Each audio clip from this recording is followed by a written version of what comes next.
Hello বন্ধুরা, ওয়ান্ডারার্সের একটা নতুন ভিডিওতে তোমাদের সবাইকে জানাই স্বাগত। একটা নতুন ওয়ানডে ট্যুর নিয়ে আজকে আবার চলে এসেছি। আজকের ট্যুরটা ওয়ান ডে বলার থেকে এক বেলার বলা চলে, কারণ কি খুবই ছোট, অল্প কিছু জায়গা দেখানোর আছে। তবে বেশ অফবিট একটা জায়গা। এখানের একটাই মন্দির খুবই ফেমাস এখানকার, সেটার জন্যই মেনলি এখানে যাওয়া। তো আমরা যাচ্ছি আজ আড়ংহাটায়। চূর্ণী নদীর তীরে এই অঞ্চলে একটি বড় আড়ং অর্থাৎ পাইকারি ব্যবসা ও কেনাবেচার হাট বসত এবং চূর্ণী নদীর ওপর নৌকো দিয়ে তৈরি অস্থায়ী সেতু বা কাঠের ঘাট ব্যবহার করে দূর দূরান্ত থেকে বণিকরা যাতায়াত করত।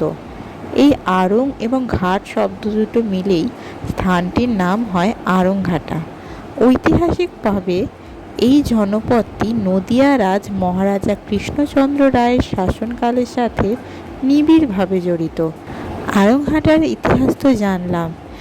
আড়ংহাটার প্রথমে আমরা স্টেশন থেকে মিনিট 10-12 হেঁটে চলে যাব যুগল কিশোর ব্রিজের কাছে, যেখানে পাশাপাশি 3টে মন্দির তোমরা দেখতে পাবে: ভারত সেবাশ্রম, রামকৃষ্ণ মন্দির এবং লোকনাথ মন্দির।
এই লোকনাথ মন্দিরটি কিন্তু যুগল কিশোর সেতুর কাছাকাছি অবস্থিত হওয়ায় এটি সেতু লোকনাথ মন্দির নামেও পরিচিত।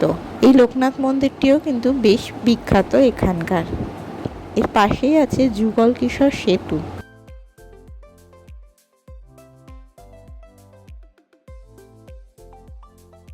এই সেতুটি শুধু ইট পাথরের নয়, এটি একটি সাধারণ শিক্ষকের জেদ ও দেশের প্রধানমন্ত্রীর দেওয়া প্রতিশ্রুতির ইতিহাসের ফলক। নদীর উপর থাকা বহু গ্রামের হাজার হাজার মানুষ এবং স্কুল পড়ুয়াদের বাজারে ও স্কুলে আসার জন্য একমাত্র ভরসা ছিল নৌকা। বর্ষাকালে নদী উত্তাল হলে যাতায়াত সম্পূর্ণ বন্ধ হয়ে যেত। আড়ংহাটার এক অবসরপ্রাপ্ত শিক্ষক শরদিন্দু পাল গ্রামের মানুষের এই দুর্ভোগ দেখে 1980 দশকে চূর্ণী নদীর ওপর একটি পাকা সেতুর জন্য রাজ্য সরকারের কাছে দফায় দফায় চিঠি লেখেন। কিন্তু তৎকালীন রাজ্য সরকার তহবিলের অভাব দেখিয়ে এই দাবি নাকচ করে দেয়। দমে না গিয়ে শরদিন্দুবাবু সরাসরি ভারতের তৎকালীন প্রধানমন্ত্রী ইন্দিরা গান্ধীকে চিঠি পাঠান। শিক্ষকের এই যুক্তিসঙ্গত আবেদন প্রধানমন্ত্রীর মন ছুঁয়ে যায় এবং অবশেষে 1984 সালে ইন্দিরা গান্ধী এই সেতুর জন্য কেন্দ্র থেকে টাকা মঞ্জুর করেন।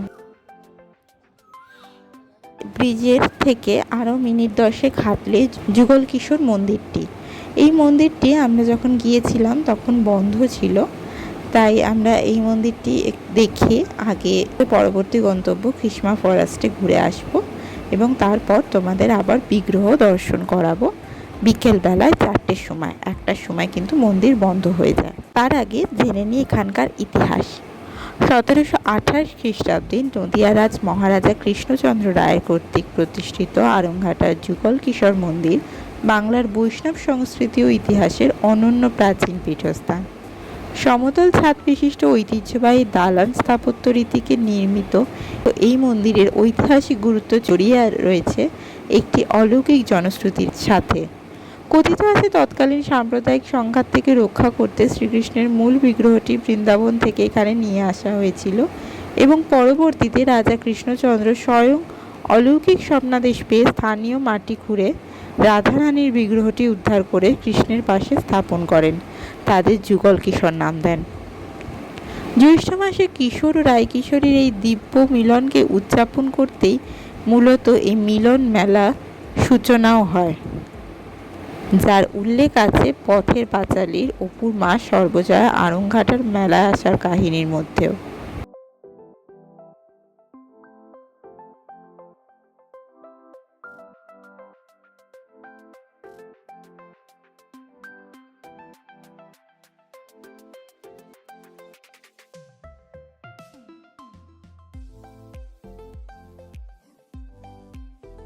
এখান থেকে আমরা হঠাৎ চোখে পড়ে একটা খেয়া নৌকা, যেটা পার করে আমরা ওপারে যেতে পারি। তো এত সুন্দর চুনি নদীর ওপর নৌকা করে যাওয়ার অভিজ্ঞতাটা মিস করতে ইচ্ছা করলো না। তার জন্য আমরা কিন্তু নৌকায় চেপে বসি। মাত্র 2 টাকায় পারাপার করা হয় এই নৌকা করে। চারিদিকটা খুব সুন্দর লাগলো।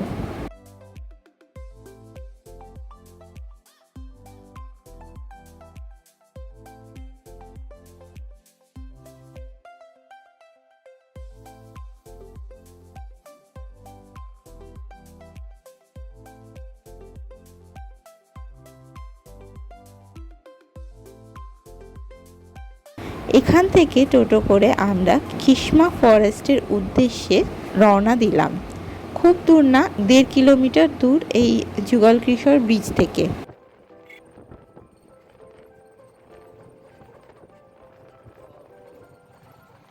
প্রায় 100 বিঘারও বেশি জায়গা জুড়ে বিস্তৃত এই কৃত্রিম ও ঘন বনাঞ্চলটি মূলত মেহগনি, শাল, সেগুন, অর্জুন এবং আকাশমণির মতো বিশাল বিশাল গাছে ঘেরা, যার মাঝখান দিয়ে চলে গেছে মাটির সরু চিলতে রাস্তা।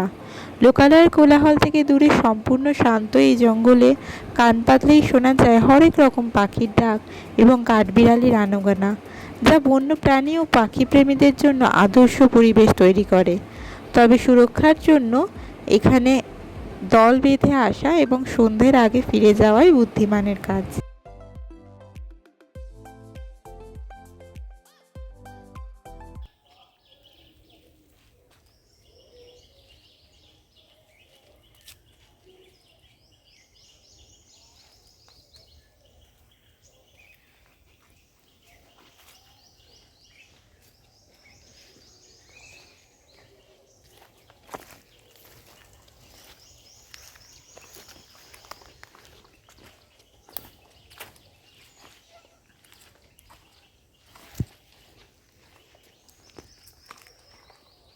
এখান থেকে আবার ফিরে গেলাম যুগলকিশোর মন্দিরে। মন্দির খুলে গেছে প্রায় 3টে, 3:30 নাগাদ।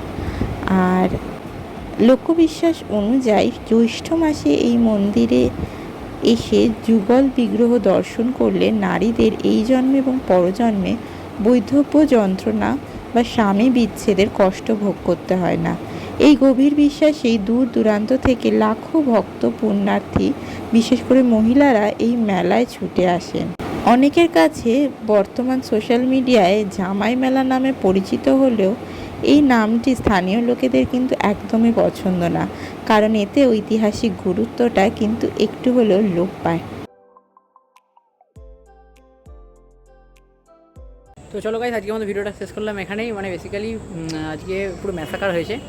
মানে একটা জায়গায় এখানে ঘুরছিলাম আমরা, তোমরা দেখেছো, সেখানে দিনের বেলা ছিল, মানে যেখানে ভিডিওটা শেষ হলো আর কি। আসলে আড়ংঘাটা পুরোটা তোমাদেরকে ঘুরলাম, ঘুরে ঘুরে সমস্ত ঐতিহাসিক স্থান, বেশি কিছু ছিল না, বাট মানে আমরা তো এরকম ঘুরে বেড়াই, অফবিট জায়গাগুলো এক্সপ্লোর করার চেষ্টা করি, নতুন নতুন জায়গা এক্সপ্লোর করি, বিশেষ করে যেটা লোকচক্ষুর আড়ালে বা যেগুলো পুরো সেই অর্থে আড়ালে থাকে, বা যেগুলো সাধারণভাবে অত লোক কভার করতে পারে না বা সাধারণত জানে না, সেগুলো আমরা তুলে ধরার চেষ্টা করি। আমরাও হয়তো জানতে পারি, তবেই যে তোমাদেরকে জানানোর চেষ্টা করি, বাট নিজেদের মতন করে তুলে ধরার চেষ্টা করলাম, গল্প বললাম। কিন্তু তখন ছিল দিনের বেলা, এখন কী করে সন্ধ্যেবেলা হয়ে গেল, রাত হয়ে গেল, এবং আমি আড়ংঘাটা স্টেশনেও নেই। কোথায় আছে সেটা থাক, বাট আমি এখানে কী করছি, কেন আছি, সেগুলো একটা অন্য গল্প। কারণ আমার সাথে ম্যাসাকার হয়ে গেছে। বেসিক্যালি ম্যাসাকার হয়ে গেছে, মানে ম্যাসাকার বলতে খুব কিছু না, বাট আমি মানে এখান থেকে আরেক জায়গায় গেছিলাম, ওখান থেকে আরেক জায়গা, মানে পুরো একটা কী বলবো, মানে ঘেটে তো যাই হোক, তো আজকের মতো ভিডিওটা ছিল এতটাই। যদি ভিডিও ভালো লাগে, হ্যাঁ আজকে কিন্তু আরেকটা শ্যুটও নিয়েছি, হ্যাঁ আরেকটা জায়গাটা শ্যুট নিয়েছি, মানে 1 ডেতে 2 জায়গার ট্রিপ নিয়েছি। তো সেটা কোথায়, সেটা সাসপেন্স থাক, কারণ ওই জায়গাটা কমপ্লিট করতে পারিনি, যেহেতু সন্ধ্যে হয়ে গেছিলো, আলো কমে গেছিলো। তো আলো থাকাকালীন ওই জায়গাটা যেতে হতো, ওই জায়গাটা যেতে পারিনি। তো হোয়াট এভার, আজকে আমাদের ভিডিওটা ছিল এতটাই। যদি ভিডিওটা ভালো লেগে থাকে তাহলে লাইক কমেন্ট আর চ্যানেলটা সাবস্ক্রাইব করে দিও। মাথা সব ঘেঁটে গেছে ভাই, আমি কিছু বলতে পারছি না, আর একদম মাথা পুরো ঘেঁটে গেছে। যাই হোক, যদি ভিডিওটা ভালো লেগে থাকে এবং যদি ভিডিওটা এতক্ষণ দেখে থাকো তাহলে ভিডিওটা লাইক এবং ভিডিওটা কেমন লাগলো কমেন্ট করে জানাতে পারো। চ্যানেল নতুন হলে চ্যানেলটা সাবস্ক্রাইব করে দিও। আজকে আমাদের ভিডিওটা এতটাই। দেখা হচ্ছে নতুন কোনো ভিডিওতে, নতুন কোনো ঘোরার জায়গায় খুব তাড়াতাড়ি, নতুন কোনো এক্সপ্লোরেশন বা খোঁজ নিয়ে। ততক্ষণের জন্য বিদায়।